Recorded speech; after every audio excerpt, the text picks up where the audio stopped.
She said that she would dance with me if I brought her red roses. Cried the young students, but in all my garden there is no red rose. From her nest in the oak tree, the nightingale heard him, and she looked out through the leaves and wondered. No red rose in all my garden, he cried, and his beautiful eyes filled with tears. Ah, on what little things does happening depend! I have read all that the wise men have written, and all the secrets of philosophy are mine. Yet for want of a red rose is my life made wretched. Here at last is the true lover, sighed the nightingale. Night after night I sing of him, though I know him not. Nothing after night have I told his story to the stars. And now I see him. The prince gives a ball tomorrow night. Murder the young student, and my love will be of the company. If I bring her a red rose, she will dance with me till dawn. If I bring her a red rose, I shall put her in my arms, and she will land her hat upon my shoulder. Here indeed is a true lover, sighed the nightingale. Surely, love is a wonderful thing. It is more precious than emeralds, and dearer than fine oaks. Pears and pomegranates cannot buy it. It might not be purchased of the merchants, or can it be weighed out in the balance for gold. The musician will sit in the gallery, said the young student, and play upon the strange instrument. And my love will dance to the sound of the harp and the violin. She will dance to lightly, that her feet will not touch the floor, but with me will not dance, for I have no red rose to give her. And he buried his face in his hands and wept. Why is he weeping? Asked the little green lizard as he ran past him with his tail in the air. Why indeed? Said the butterfly, who was fluttering about after the sunbeam. Why indeed? Whispered the daisy to his neighbor in a soft, low voice. He is weeping for a red rose, said the nightingale. For a red rose? They cried. How very ridiculous! And the little lizard, who was something of a cynic, looked outraged. But the nightingale understood the secret of the student's sorrow, and she sat silent in the oak tree and thought about the mystery of love. Suddenly she spread her brown wings for flight and soared into the air. In the center of the glass plot was standing a beautiful rose tree, and when she saw it, she flew over to it, and it upon a spray. Give me a red rose, she cried, and I will sing you my sweetest song. But the tree shook its head. My roses are white, it answered, as white as the foam of the sea, and whiter than the snow upon the mountain. But go to my brother, who grows round the old sundial, and perhaps he will give you what you want. My roses are yellow, it answered, as yellow as the hair of the mermaid, and yellower than the daffodil that blooms the meadow. But go to my brother, who grows beneath the student's window, and perhaps he will give you what you want. So the nightingale flew over the rose tree that was growing beneath the student's window. Give me a red rose, she cried, and I will sing you my sweetest song. But the tree shook its head. My roses are red, it answered, as red as the feet of the dove. But the winter has chilled my veins, and I shall have no roses at all this year. One red rose is all I want, cried the nightingale. Only one red rose. Is there no way by which I can get it? There is a way, answered the tree, but it is so terrible that I dare not tell you. Tell it to me, said the nightingale. I'm not afraid. If you want a red rose, said the tree, you must build it out of music by moonlight, and stain it with your own heart blonde. You must sing to me with your breast against the thorn. All night long you must sing to me, and the thorn must prince your heart, and your line blood must flow into my veins, and become mine. Death is a great prince. You pay for a red rose, cried the nightingale, and life is very dear to all. It is pleasant to sit in the green wood, and to watch the sun in his chariot of gold, and the moon in the chariot to pearl. Yet love is better than life, and what is the heart of a bird compared to the heart of a man? So she spread her brown wings for line, and soared into the air. The young student was still lying in the grass, where she had left him, and the tears were not yet dry in his beautiful eyes. Be happy, cried the nightingale. Be happy. You shall have your red rose. I will build it out of music by moonlight, and stain it with my own heart blonde. All that I ask of you in return is that you will be a true lover, for love is wiser than philosophy.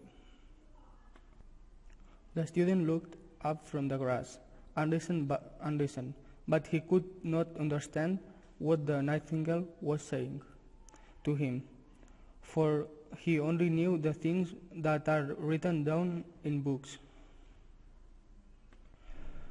But the oak tree understood, and felt sad, for he was very fond of the nightingale, who had built the nest in his branches.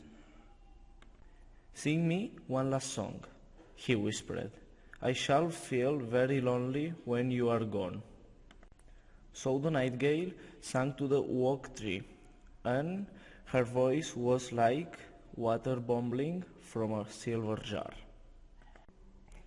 When she had finished her song, the student got up and pulled the notebook and the lead pencil out of his pocket. She has form, he said to himself, as he walked away through the grove, that cannot be denied to her. But has got feeling? I am afraid not. In fact, she is like most artists. She is all style, without any sincerity. She would not sacrifice herself for others. And when the moon shone in the heavens, the nightingale flew to the rose tree, and set her breast against the thorn. All night long she sang, with her breast against the thorn, and the cold crystal moon leaned down and listened. All night long they sang, and the thorn went deeper and deeper into her breast, and her lifeblood ebbed away from her. She sang first of the birds of love in the heart of a boy and a girl, and on the topmost spray of the rose tree there blossomed a marvelous rose, petal following petal, as song followed song. Pale was it, at first, as she missed that sang over the river, pale as the feet of the morning, and silver as the wing of the dawn. But the tree carried to the nightingale to press closer against the thorn. Press closer, little nightingale, cried the tree, or the day will come before the rose is finished. So the nightingale pressed closer against the thorn, and louder grew her song. For the song of the birth of passion in the soul of a man and a maid. And the delicate flush of pink came into the leaves of the rose, but the thorn had not yet reached her heart. So the rose's heart remained white, for only a nightingale's heart's blood can crimson the heart of a rose. And the tree cried to the nightingale to press closer against the thorn. So the nightingale pressed closer against the thorn, and the thorn touched her heart, and the fire's pang of pain shot the throat her. Bitter, bitter was the pain, and wilder grew her song, and the marvelous rose became crimson, like the rose of the eastern sky. Crimson was the girdle of petals, and crimson as a ruby was the heart. But the nightingale's voice grew fainter, and her little wings began to beat, and the film came over her eyes. Fainter and fainter grew her song, and she felt something choking her in her throat. Then she gave one last burst of music. The white moon heard it, and she forgot the dawn, and lingered on the sky. The red rose heard it, and it trembled all over with ecstasy, and opened its petals to the cold morning air. "Look, look," cried the tree, "the rose is finished now." But the nightingale made no answer, for she was lying dead in the long grass, with a thorn in her heart. And at noon, the students opened his windows and looked out. "Why, what a wonderful piece of luck!" he cried.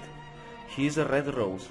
I have never seen any rose like it in all my life."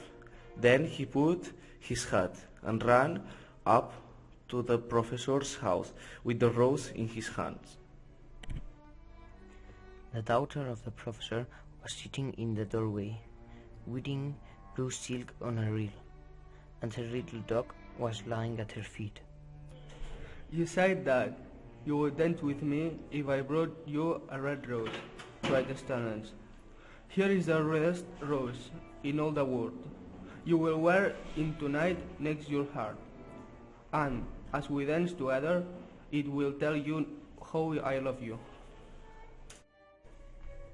But the girl frowned. "I'm afraid it won't go with my dress," she answered. "And besides, the chamberlain's nephew has sent me some real jewels."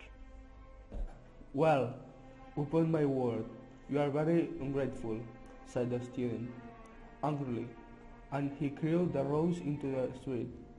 "Ungrateful," said the girl. "I tell you what, you are very rude. And, after all, who are you?"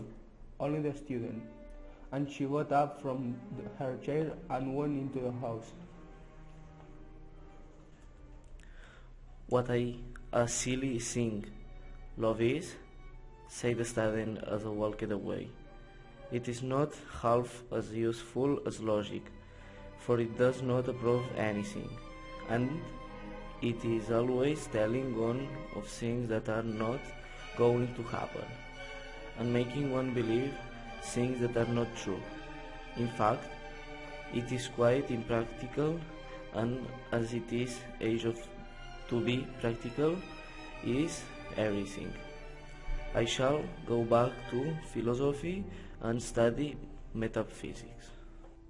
So he returned to his room and pulled out a great dusty book and began to read.